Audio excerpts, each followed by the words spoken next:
কিভাবে প্রতিবাদ করতে কোন হয় দোকান আনছেন? ভালো করে দেখে যান।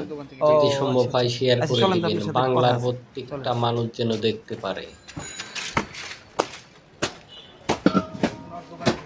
ভাই আমি আপনার কাছে একটু আগে আইসা খোঁজ করলাম, গ্যাস চাইলাম, গ্যাস নাই, আবার ওনার কাছে গ্যাস বিক্রি করলেন। তা আপনার সমস্যা কি?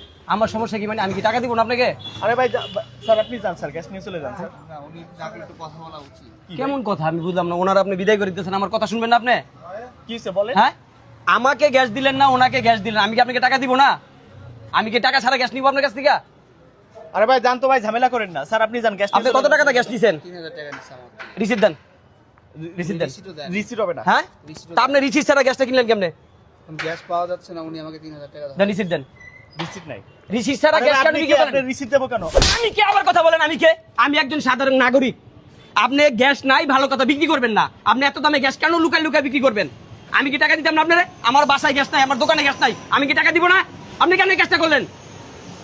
আমার টাকার কি মূল্য নাই? ওনাকে গ্যাস দিচ্ছেন, আমার গ্যাস দিবেন না, এটা আবার কেমন কথা? ফাইজলামির একটা সীমা থাকা দরকার। আপনাদের জন্য আজকে দেশের এই পরিস্থিতি হয়ে গেছে। লুকায় লুকায় সব গ্যাস রেখে দিচ্ছেন, আর মানুষের সাধারণ দোকানপাট কেউ করতে পারে না, বাসায় গ্যাস পায় না, রান্না পানি করে খাইতে পারে না।